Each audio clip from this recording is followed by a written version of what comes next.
Big changes are coming for UK investors using Vanguard. If you are a Vanguard customer taking control of your own investments and your portfolio is less than £32,000, then listen up because your fees are about to go up. In this video, I'm going to explain exactly what that means for you, as simply as I can so you know what's what. Here we go. Starting January 31st, Vanguard will introduce a £4 monthly minimum fee for self-managed ISAs, pensions and general accounts. This will apply to accounts with balances under £32,000, replacing the current 0.15% annual fee. So by way of a quick example, this means if you have, let's say, £10,000 in an ISA, your annual fee will more than triple from £15 to £48. That's quite a hike, and if you are a very small account holder, perhaps something like £1,000, then the fees become much less competitive, probably to the point where it just isn't realistic to use Vanguard, as £48 a year is effectively a 4.8% charge on your investment. So who isn't affected here? Well, any balances over £32,000 won't be affected. They'll still pay the 0.15% annual fee, capped at £375. That's the way it's been with Vanguard for quite some time. Junior ISAs and Vanguard's managed services are also exempt from this new fee structure. So why the change? Well, Vanguard says it's all about covering rising costs that they've got associated with maintaining these accounts.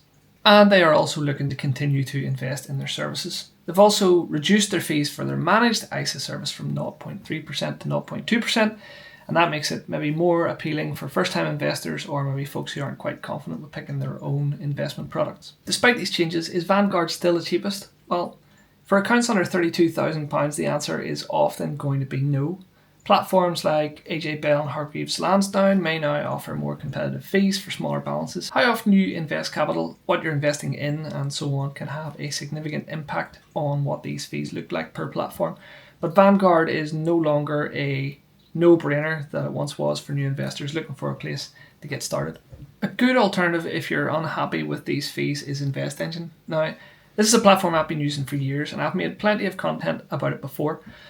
I was initially drawn to InvestEngine by their long-term ethos, encouraging sustainable investing, and of course because there were no platform fees for what I wanted to do. Similarly to Vanguard, you can't buy individual stocks on InvestEngine.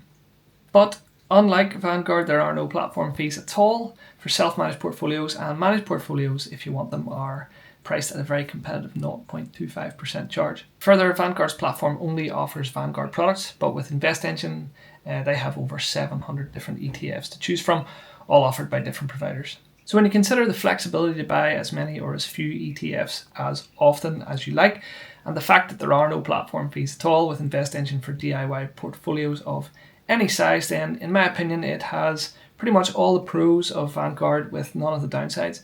ETF costs will apply, of course, but why would you ever pay any more than you need to for your platform? In fact, it was this very thinking that led me to sell all my Vanguard investments early in 2024. I was just paying fees for stuff I didn't need, when you consider how simple my investing strategy is. There are links in the description below if you want to go and have a look around InvestEngine, and until the end of 2024, if you want to open an account with InvestEngine through that link, you can get double the usual sign-up offer when you invest at least £100 for 12 months. Just remember, when investing, your capital is at risk. Terms and conditions apply.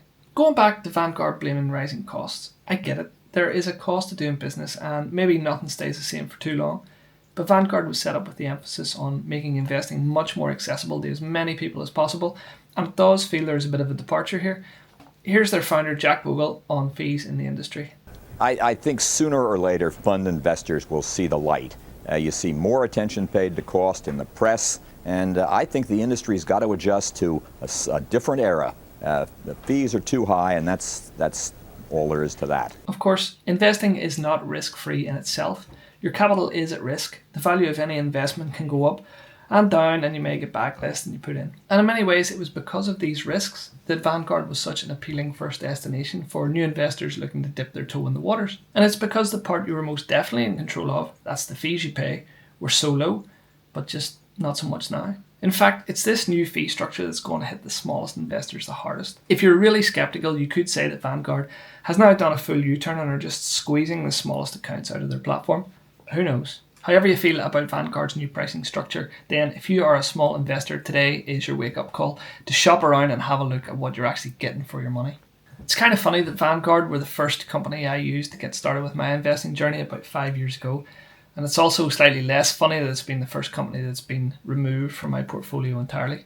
So what do you think? Are all these changes good for investors, or maybe Vanguard's starting to lose their way a little bit? You can let me know in the comments below. Don't forget to subscribe for more information like this. I'll see you in the next one.